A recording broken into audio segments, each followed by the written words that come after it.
عمران خان صاحب کے اوپر کہ آپ روس اور یوکرین کی جنگ میں یوکرین کا ساتھ دیں اور روس کی مذمت کریں، لیکن عمران خان صاحب نے ایک خود مختار اور غیر جانبدار لیڈر کی طرح انکار کیا اور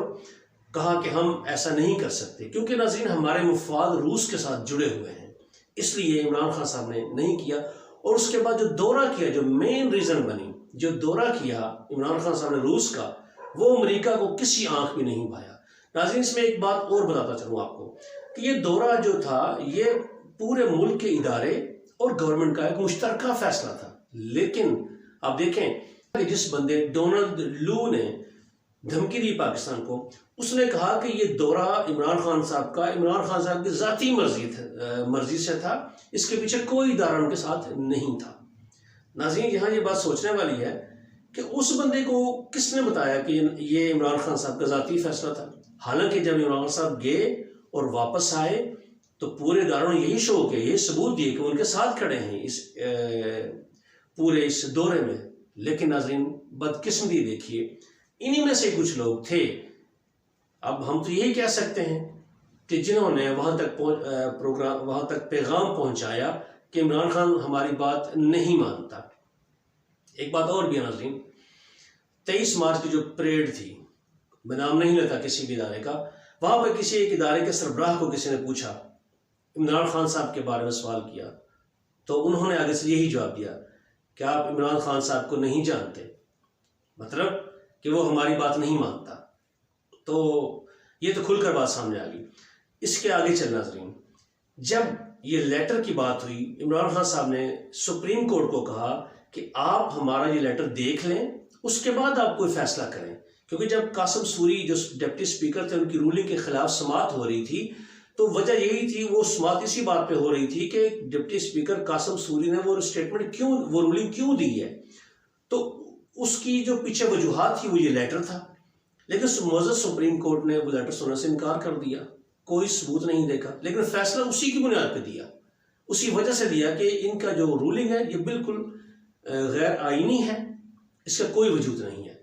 اور اس کو غیر آئینی قرار دیتے ہوئے اس کو مسترد کر دیا۔ تو ناظرین دیکھیں، یہ ساری کڑیاں جب آپ ملاتے ہیں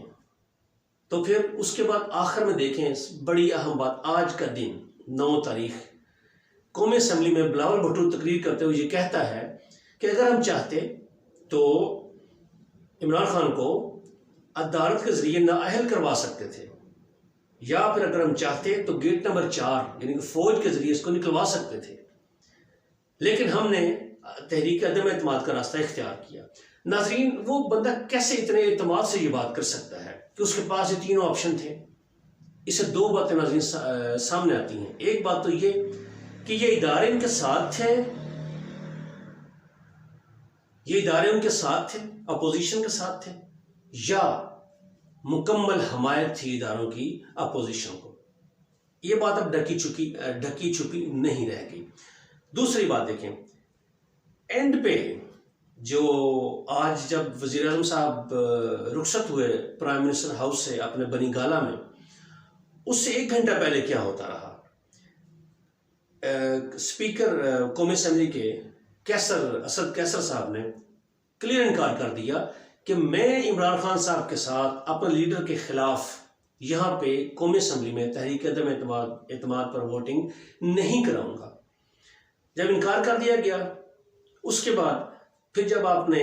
عمران خان صاحب نے کابینہ کی میٹنگ بلائی، ایمرجنسی میٹنگ بلائی، تو ایک خبریں باہر پھیلا دی گئی کہ جی عمران خان صاحب آرمی چیف کو سیک کرنے جا رہے ہیں۔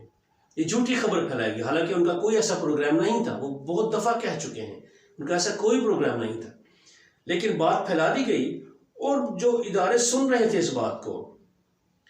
انہوں نے فوراً رات کے 11 بجے عدالتیں کھول لی، اور ریفرنس بھی وہاں پہ کوئی ان نون بندہ، ہم تو اسے ان نون ہی کہہ سکتے ہیں نا، لیکن اس کے پیچھے کون تھا یہ الگ بات ہے، کسی ایک ان نون بندے نے ریفرنس بھی دائر کر دیا کہ اگر عمران خان صاحب آرمی چیف کو سیک کریں تو ان کے اس حکم کو فوراً معطل کر دیا جائے، روک دیا جائے۔ اب دیکھیں ناظرین کیسے تیاری ہوئی تھی، پہلے ہر بندہ، ہر مہرہ تیار تھا، مہر سجائے ہوئے تھے، سارے امریکہ نے سارے مہرے سجائے ہوئے تھے کہ اس بندے کو نہیں رہنے دینا، ہر حال میں اس کو اتارنا ہے۔ عدالتیں کھول لی گئی، اور وزیر اعظم عمران خان صاحب کو یہ صاف پیغام پہنچا دیا گیا کہ اگر آپ نے استعفیٰ نہ دیا یا تحریک عدم اعتماد پر ووٹنگ نہ کرائی تو آپ پر آرٹیکل 6 لگے گا، غداری کا مقدمہ درج کیا جائے گا اور آپ کو گرفتار کر لیا جائے گا۔ عدالتیں کھول لی گئی، قیدیوں کی وین وہاں پہنچا دی گئی تھی۔ ناظرین، یہ بہت خطرناک حالات ہیں، ہمارے ملک کے لیے بڑے خطرناک حالات ہیں۔ ہمیں سوچنا ہے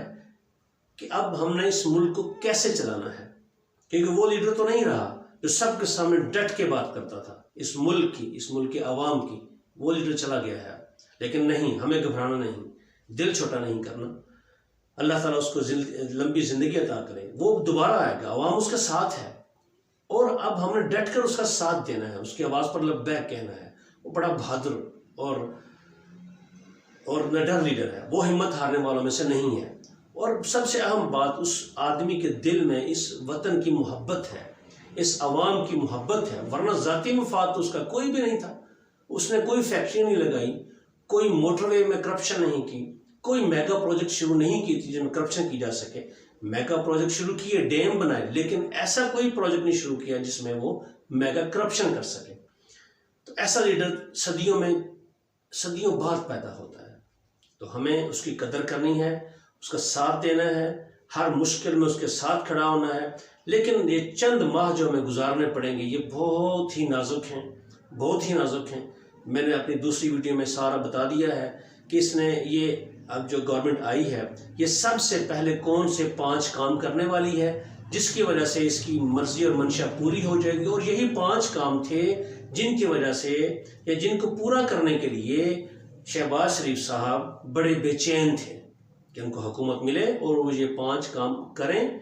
تاکہ ان کا راستہ صاف ہو سکے۔ اب تک لیے اتنا ہی ناظرین، اپنا خیال رکھیے، اس چینل کا بھی سبسکرائب کریں اس کو، اور اپنی رائے کا اظہار کمنٹس میں کیجئے تاکہ پتہ چل سکے کہ اس میں مزید بہتری کس طرح سے لائی جا سکتی ہے۔ اب تک لیے اتنا ہی ناظرین، اللہ حافظ۔